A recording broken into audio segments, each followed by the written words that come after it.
How have I been able to help over 2,000 of my clients this year alone get off the Hashimoto's hamster wheel? Before I answer that question, I would like to ask a question. If the foundation is bad, can the structure be good? Well, the answer is obviously no.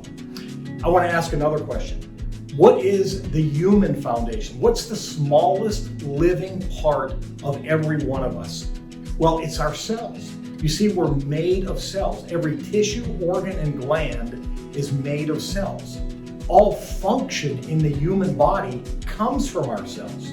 See, our cells are like the bricks in a building. It goes deeper than that, where the bricks in a building might give structure and form, but our cells in our body, they also provide function.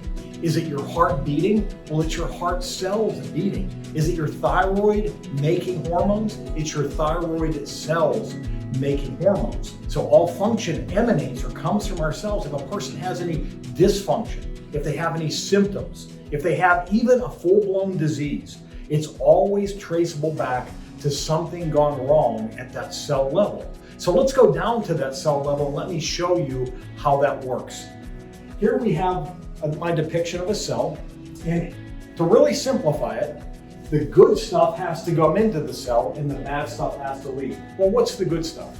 The good stuff is going to be things like hormones and like nutrients, and even the medications that we take have to be able to get into the cell. And then the bad stuff that's leaving would be toxins, for instance, right?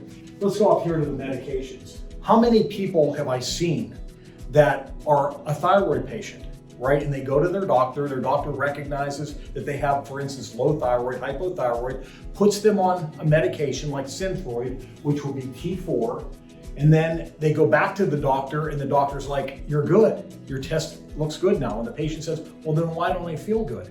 And it's because oftentimes that hormone T4 can't get into the cell. It can be in the blood, but if it doesn't get into the cell, it's almost like not having it, right? So that good stuff has to get in, the bad stuff has to get out. What would cause toxins? Why would we have toxins that need to get out of our cell? Well, one example is that we make energy inside of our cells. Up in our mitochondria, these are our little energy factories, and they make something called ATP. ATP is the gasoline that fuels our cell.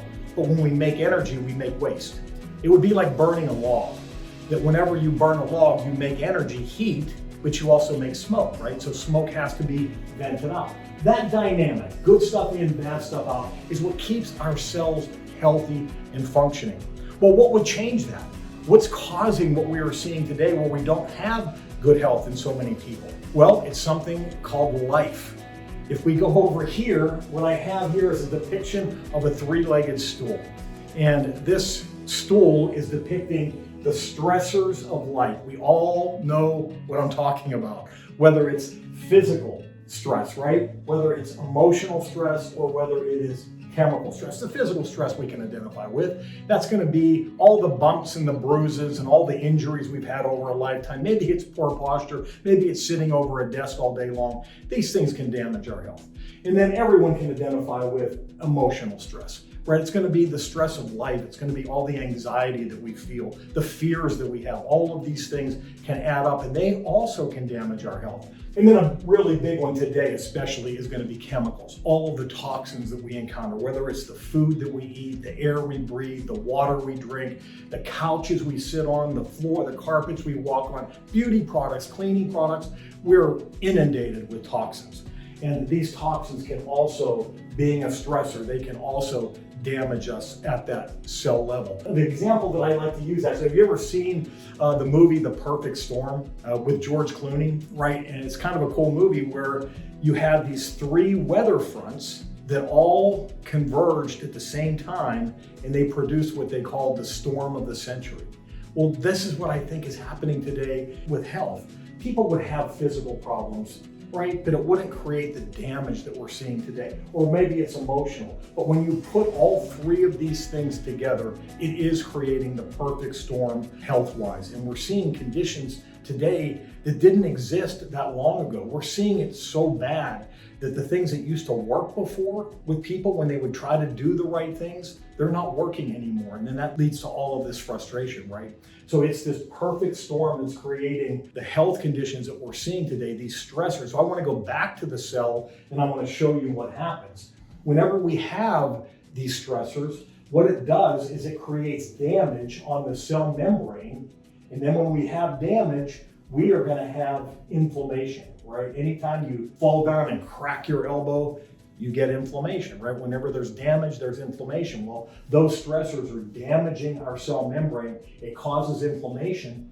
And now it creates a barrier where we can't get the good stuff in, we can't get rid of the bad stuff. And it can actually start to build up. That bad stuff can start to build up inside of our cell. And now we become like a toxic cesspool. And then at that point, all bets are off as it relates to our health. But here's the really, really good thing. And this is what I love to talk about. And that is that our body has an amazing capacity to heal. If you were to get cut, you don't need a doctor, a researcher, a scientist, right? If you have a cut on your hand, your body instantly starts the process of healing that cut. No drug, no supplement can duplicate what your body was made to do. So what we see is that once we start dealing with these stressors, the body has that God-given capacity to be able to reclaim the health. And this is another thing that I like to describe so people can understand, because they may be saying to themselves, but I can't get rid of my old injuries, right? Or I'm dealing with stress. How do I deal with that? Well, here is the fact. Like that stool, it takes all three legs to stand. But if I were to come along and I were to kick out one of those legs, what's going to happen at that point? The stool's going to collapse, right? And so you don't have to get rid of everything for a person to be able to get their health back. And this is to answer that question I asked in the very beginning. How have I been able to help over 2,000 clients this year alone get off that Hashimoto's hamster wheel? It's dealing primarily with this. This is what I'm good at. This is what we specialize in. And when we can do that and we can start to eliminate these stressors to the degree that your body kicks in and you can start to see yourself heal again. If you want to know more about how we have been able to do what we do, click the link below. God bless.